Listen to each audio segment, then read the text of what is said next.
Hello, my name is David Brown. I'm a finance professor within the Eller College of Management at the University of Arizona, and also the host of the YouTube channel Doc Brown Excels.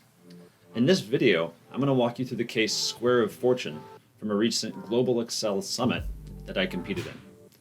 My goal here is to show you how I conduct the case, how I walk through each level, and ultimately how I solve the problem.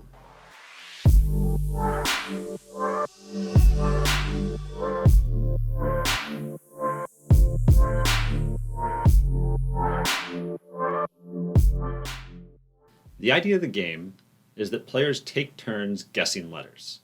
Whoever guesses the last letter correctly wins. Each letter is worth a different number of points. That's determined by spinning the spinner and seeing where on the square the spinner lands. So the first step in this game, if we scroll down, is to figure out the value of the guess for each player depending on how strong their spin is. So we have to take a guess of strength 5 and see where they land on the square here. So a guess of 5 would go 1, 2, 3, 4, 5, and give them 140 points if they guess the answer correctly. So we have to have a way to flatten this and make it easy for us to calculate how many points it is worth for each spinner's strength. So there's really nothing too special about how we're going to do this. I'm just going to type the numbers in. The thing we have to be a little bit careful about here is that we start on 100. If we didn't start on 100, then we would actually not be accounting for the first spin there. You also have to make sure that you type things in correctly. We'll visually check this in a second, but really just the quickest way to do this is just type the numbers in. You could probably write some fancier formulas, but ultimately modeling quickly is about knowing when to just do it manually and do it quickly. You can see here we have 24, which is the right number. If I scan it, it looks pretty correct. So now we just need to write a formula that'll return for us the right score for each spin strength. Here you can see I already have the answers. Let's go ahead and get rid of them, and we'll start the formula from scratch. So what I'm going to use here is an index function. So the index is going to take this array I've just created of all the different point values, and I'll lock it, and it's going to return, in this case, the 9th element. So if I close that bracket off, I get 90 points. If we just copy this down, we now have all 20 questions solved in our first level. So the first level is all about just using an index function to get back that spinner strength. Now, as we move to the second level, I'm going to show you a technique I'm going to use throughout these videos. And that is that I'm going to take all of our answers here, copy them to the tab I'm working on, and build my model there. And I'm going to use a data table to make this easy to run through all 20 scenarios, and I'll show you that in just a minute. Before I do though, let's go over to our level 2 and paste these answers in. Let's fix our question numbers, and now we see we have all the different questions that are asked in level 2. I'm going to clean up my formatting a little bit so I'm ready to work with it. Now, what is the question in level 2? We always got to review that. So the goal of level 2 is to figure out what turn the puzzle will be solved on. So the data that we have, if we go back to level 2, shows us the order of all the guesses. So in this first row, we see that F is guessed first, T, S, A, etc. So for this first row, we need to figure out when the O and the R are guessed. If we figure out when the O is guessed and when the R is guessed, we can figure out which one was guessed last, and that's going to be our answer to the question, that it happened in this case on the 24th turn. If we go to our data, we can see right there the second to last turn is when O is guessed, so 26 turns for 26 letters, and the second to last, or the third to last, is the O. All right, so let's write some Excel formulas that will do that same thing for us.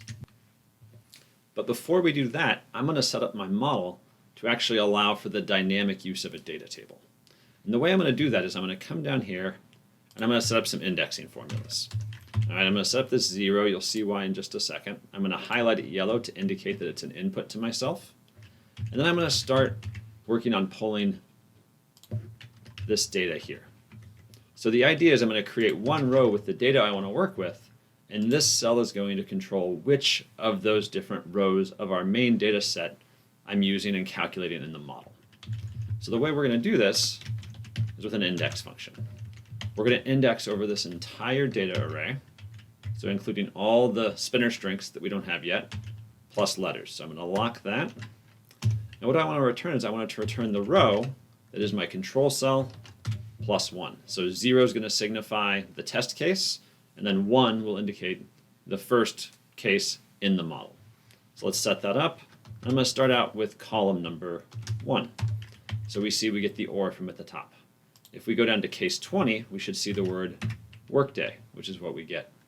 Now we have to set it up to drag this across to get all the other data associated with each line. The way I'm going to do that is start at the top here, type a 1, and then just do a +1 behind that. So if I do a +1, drag that all the way across, this will let me easily index all the different numbers or letters or data really I have in this table. So now the last step here is let's just link this up here to the top. I'm going to lock that up in row 4. I got to lock my D27 as well so that doesn't move. And now I can copy this across all the way to the end. And now you see I got my data for workday. I've got the letter orders, and I've got the word here at the top. And now this is going to change for me as I go through the different cases. And you'll see why that's important in just a few minutes. Now before we get there, I'm going to also figure out how big of a word I have to deal with in this case. So if we go back to the main case, I'm going to write a quick formula to figure out how big the biggest word is that we're going to have to deal with today. And the way I'm going to do that is with the max function wrapped around the length function. So len is going to give me the length of a word. If I use all the words as an array, then the max function can tell me what the biggest one is. So in this case, I see that I get the number 19. That's going to be important to me. It was actually really important to me in the actual case I did on a live basis because I didn't do that. And as a result, I missed a number of questions. If I would have fixed this one problem, I think I would have gotten a perfect score in that case. But as it was, I didn't, and I made some mistakes. But hopefully this can prevent you from making the same mistakes going forward. Now, how I'm going to use that 19 is in a sequence function. I just need 19 numbers to keep track of that we can have 19 different letters in a word, so I might have to break it down into that many pieces. The other piece I want to do is determine the length of the word I'm working with. So the len function lets me see that I have 3 letters to work with, and now I can start working with basically breaking out each of those letters in the word. In this case, with min, I want to break it out into 3 letters, or if we do our test case, that way we can make sure we're right, we can break it down into 2 letters of or. All right, so how are we going to get our first letter? Well, one thing we can use is the left function. So if we use left on our text with a 1, well, there we see we get the O. The problem is we can't then copy this all the way down. All right, so we got to come up with a way to get the second letter. Let's see if we can just figure out a way to the second letter. Well, if we use left comma 1, that's where we're left comma 2 now, right? You're getting the left 2 letters. But we only really want the last letter of those 2. So here's where we can wrap our function with a right. So if we take the rightmost letter of the left function with 2 letters, now we get the R. Now let's just make sure this works with a bigger word. Say with workday. Well, now we want to see if it works as we drag it down. We drag it down, and now we see workday, but then we just keep seeing a Y. I'm not sure if that's going to mess us up or not. But I want to be careful, and so the last step I'm going to do here in writing this function is put an if around it. I'm going to say if the letter here is less than or equal to my total number of letters, then do my formula. Otherwise, let's just put blank quotes. That way, visually, I can tell that the word is done. If we do that, now we see our workday built up. I actually didn't copy down my top function, so let's just rewrite that. We just need our right and our 1 at the end there. If we fix that now, copy it down, we've got workday broken out, and so we have each letter. Now that we have each letter, we can figure out where in the guesses they were.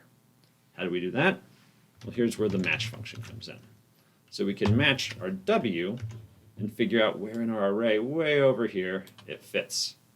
So there's where our letters start. We can lock in our array of all of our letter guesses, get an exact match with a 0, and we see W is in the first position. Drag that down, and we got the position of each of our different letters. Now, we do have some errors here, so we probably want to handle that That way, again, it's not going to mess up future calculations. So let's just do an if. We'll do if this cell is equal to a blank, then don't do anything. We'll do a blank. Otherwise, we can do our match function. There are lots of ways to accomplish that. That's just one of them. But it's going to clean up our model and make it look good for us. Now we just need our last guess. So let's set up our cell down here. Last guess is just going to be the maximum of all those guesses that we made. So in this case, you can see the K was the last letter picked, and it was in the 16th turn. Now let's check if our base case was working. We put our 0 in here, or we got the 24 and the 20. That looks good. And now we have that last guess at 24. Now, our last problem in this level is to solve all 20 cases quickly. Right? This model is not set up to be able to do that very easily if we just go in and type them one by one. This is where a data table becomes very useful. So I'm going to copy our 1 through 20 values. And I'm setting up my data table here. What I want my data table to return is the answer here. Who has the last guess? So we'll signify that that's an important cell. And now I'm going to select my data table. Go to data table, what if analysis, data table. And my column input cell now, where I want to change to make my model iterate, is in this control cell that I set up earlier. So I can say OK. We see that first, everything looks the same. Here you just have to recalculate the spreadsheet, and we can see all of our answers for questions 1 through 20. Now let's move on to level 3. In level 3, we have a different question being asked. We want to know the score of the player who solves the puzzle. So whoever has the last correct guess, we want to know their total score. To do this, we need to build a little bit more relating to our spinner. And that's because we now have a sequence of spin strengths. The spin strengths show us how big the first spin was. That'll give us a point value. But then the spinner doesn't start back at the beginning. It keeps moving from there. So we need to have a way to keep that spinner iterating and basically looping on itself over and over again. So before I build that, what I want to do first is figure out the maximum spin strength I need to account for. And all that's going to be is the sum of all my spin strengths. However, I want this to work for everything, so let's copy it down over all my levels. That way I don't shoot myself in the foot for level 4 or 5. And again, I can just get a max of all those values. And here I see that the maximum is 395. So that's the maximum spin strength I can have in my game. So let's go up to the top, and now let's work with my spinner. So we have our spinner from basically 1 through 24. To get it out to 395, I'm going to use the sequence with 395. 1 in front makes this horizontal. And now we can see we go way out here to 395, and we can put an X out here, and you'll see why in just a second. Now what I want to do to make my spinner wrap is recognize that once it gets around to 90 at the end, it loops back to the 100 at the beginning. So an easy way to do that is just set the next cell equal to the cell 24 cells ago. Because the spinner's not changing, we can then just copy this cell all the way to the end. So you see the X is there just to make this copy paste a little bit easier. All right, now I have the spinner strength from strength 1 all the way out to 395 as I deal with my cumulative spinners. Now as I move to level 3, what you'll see is I've already copied in all my data like I did before. It's the same process we went through. We just have to bring in the cases or the questions for level 3. Now that I've done that, I can really retain most of my model. I cleaned up the formatting a little bit for us. And what I need to do is get the cumulative spin strength. Here we see 21 and 18. That means in that second round, 39 is the cumulative spin strength. That's the point value I'm going to need. So how do we sum these all up? Well, we can use a sum function where we lock the first cell.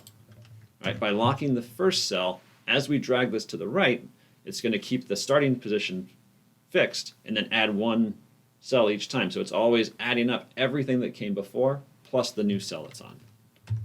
So if we copy that over, we can get our cumulative spin strength all the way across. And we see it goes to 377 for this first case. Now we just have to match the spin strength and to the point value. So here, just like before, we used an index. So let's index again. This time we'll just go back to our case, get all of our values here. So we lock that in. And now we refer to then our spin strength right above. And we see that first strength is 50, or the first point value associated with that spin is 50. And now we have point values all the way across. So then to associate that with letters, that's where we have to get the right order. Right? Luckily, the spin strength is in the same order as the player guessing. So to get a value, again, we're just going to use our familiar index function on all of our point values with what the guess number was. So in this case, we have 130 for guess number 24 and 120 for guess 20. The other important piece to this level is we got to figure out who guesses each one. Right? If we remember, player 1 goes first, player 2 goes second. So player 1 will have guess 1, guess 3, guess 5, all the odd guesses. So what we can do here is write a function that says if is odd, so if the guess number is odd, then it's player 1. Otherwise, it's player 2. So let's copy that down. Both of these guesses are to player 2. We can then set up some sum ifs. So we can use a sum if to sum up all the values here. If the player, so this is going to be our criteria range, is equal to player 1, or in this case, player 2. So we see that player 2 is the winner. Player 2 also guessed the last guess, and so they're going to have 250 points here. So we want to make sure we copy down all our formulas here. That way it works with bigger words. Right? If I go to our bigger word there in situation 20, it's not working quite yet, so we need to copy that down. And so we're going to use a similar technique we used before. Let's do if that first letter is blank, then give me a blank. Otherwise, actually do my index function. So if we copy that down, we should get it working for us, and we'll do the same thing here. If that W is blank, then blank. Otherwise, we'll go to the end and close that off. All right, now we got our players. Our points are working. The last thing we do need to determine still is who the winner is.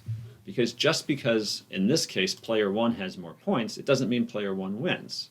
It's whichever player had that last guess. So in this case, I'm just going to use a VLOOKUP. You could use an index match. You could use XLOOKUP. Any of those would work. But I want to figure out who had the last guess and which player that was. So a VLOOKUP does the job for me, and I see the winner is player 2. If I want to get the points for player 2, now I can just do one more VLOOKUP. Pretty simple to just look up the total points for player 2. So now our last step to get all our answers is to link this back up to our data table. So we already have our data table set up, but we can link it to our answer, which is the number of points scored by the winner. And now we can copy this. We can run our data table. Now we've updated it. We can just plug that in, and it still works. So we don't have to rebuild the data table here. We just got to reset that top value. Before we get too overeager and put our values in, let's do check that our first word worked, or it should give us a score of 250, and that is the answer that we're getting. So all looks well on this round, on this level. So now let's move on to level 4. All right, so now in level 4, we have a new set of questions. We have different words here, different spin strengths, and different letter orders. And the problem changes only very slightly. Now we have letters that can be repeated. And so, for example, with text, since there are 2 T's, we need to basically count that point twice. So if they guess T twice, whatever the value is for T, you get it times 2. So let's go ahead and look at our model and see how that works. So if I go back to my level 4 tab, it's really the same as my level 3 tab. And what we can see is that the T shows up twice for our test word, and we're counting the value both times. So we have basically already built in the fact that we're getting 2 times for letter T. Any letter that repeats multiple times is going to give us multiple points here. Now the big key and the big shift that also happened is that we went from 7-word letters to 19-word letters. For example, our last word, Global Excel Summit, has 19 letters with the spaces. And so since I built my model from the beginning to handle 19 letters, everything works and our model is actually complete here. Level 4 is that clear-cut and easy. I do want to show you what I did wrong when I was building the model on a live, time-pressured basis. What ended up happening is when I wrote this formula for the guess number, I only wrote it to work on the first 7 letters up here. Or sorry. Now I want to show you what I did wrong in the actual live battle under time pressure, which led to a less than perfect score. And what happened was I did not update this last formula. This formula, when I started out, I only had the first 7. Sorry, it's not compressing very well for me. If I drag it up here, I only had the first 7 letters selected because we started out with 7-letter words. And as a result, that last guess was often wrong. I ended up doing quite well, and it didn't matter too much on my score because ultimately the last guess determines whether it's even or odd for who wins. And so 1, if it's a short word, I would get it right. But 2, if it's a long word, I had a 50% chance of getting it right. So in that case, it didn't hurt me too badly, but it did prevent getting that perfect score. This is why it's important to plan ahead at the beginning and try to allow for as many possibilities when you're initially building your model at the start. Moving on to level 5. In level 5, we have a twist. Now if a player guesses a letter correctly, they get to go again. So we're going to have to handle that. It's also the case now that the player who guesses the last letter doesn't necessarily win. The player who guesses the last letter doubles their total points, and then whoever has the most points is the winner. So those are a couple adaptations we're going to have to make to our model. So let's see how we do that.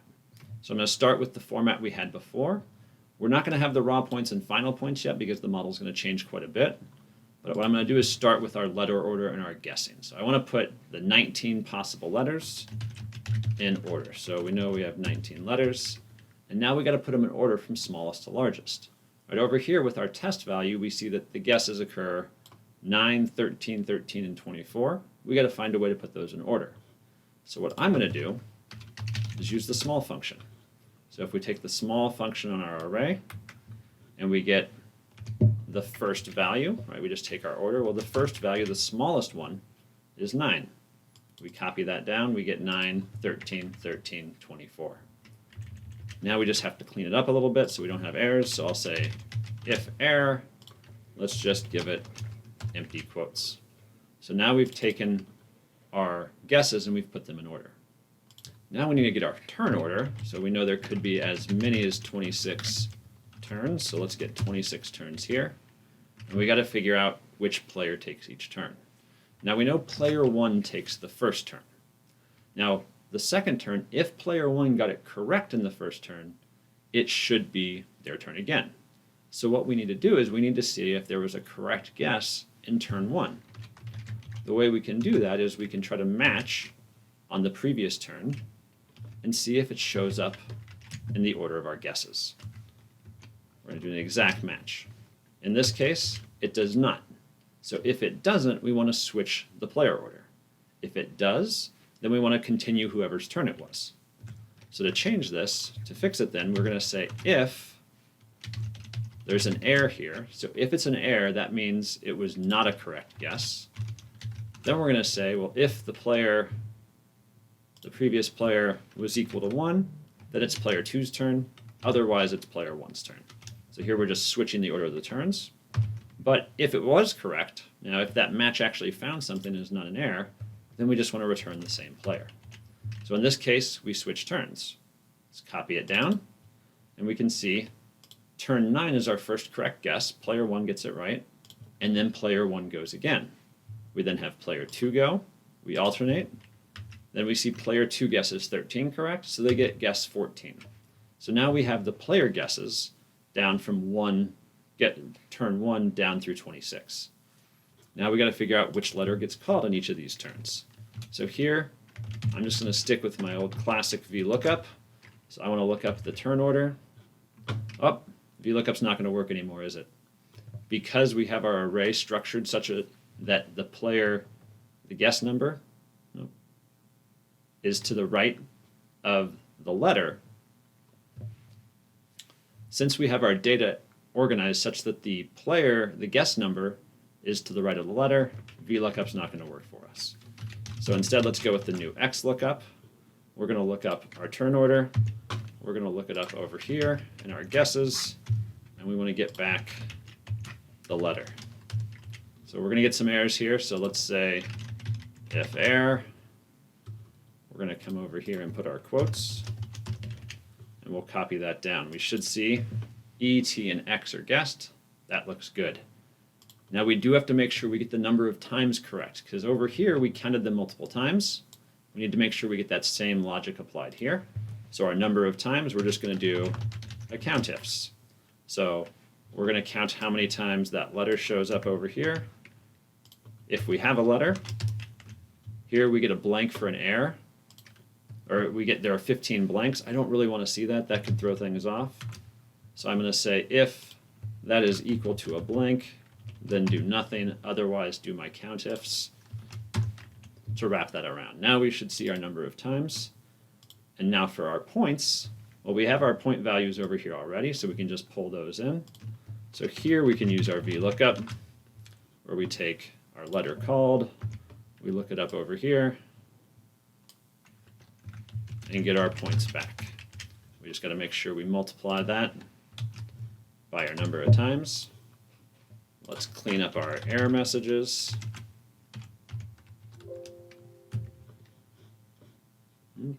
Try that again. So now we need to copy this down. For that, let me get out of the way. We can copy that down and we see our points here. We see 180 for our T, so we have successfully doubled that point total. So to figure out who won this game, we need to find out who had the last guess, because they're going to double their points. So to get the last guess, I'm going to use a max ifs.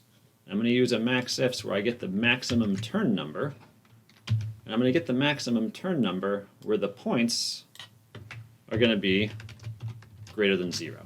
Since they're blank for all the cells we didn't guess, for all the turns that weren't correct, this will give us the biggest number of this blue column that corresponds to an actual number in the red column. And here we can see that guess number 24 is correct. So we can put that equal to our last guess. And actually, let's figure out which player had the last guess there instead. So here we can do an index. Actually, let's just do an XLOOKUP. We're going to get the player. We're going to look for 24. We're going to match that in our turn order. And then we're going to get back the player that worked for. So in this case, player 2 had that last guess of 24. So they're going to be the one that we go ahead and add up. So we do have to get our raw points again. We have to change this formula. So we're going to do a sum ifs. We're going to sum up our point range. If our player range is equal to our player. So we should be able to copy that down. Now our final points are going to be if the player matches the winner, then take the raw points times 2. Otherwise, just take the raw points. So our final points in this case, we see that player 2 won and had 600 points. So our winner here is going to be whoever has the more points. So let's get the max of our points. And then we're going to look up who had the most points by just doing this number.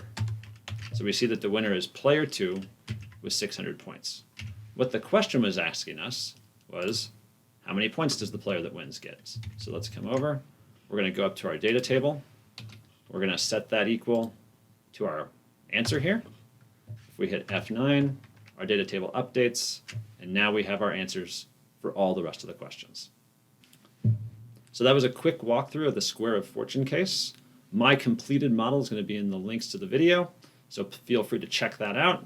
And also feel free to compete in the Financial Modeling University Championship coming up this April and May, hosted by the Financial Modeling World Cup, as well as the Eller College of Management at the University of Arizona. Good luck.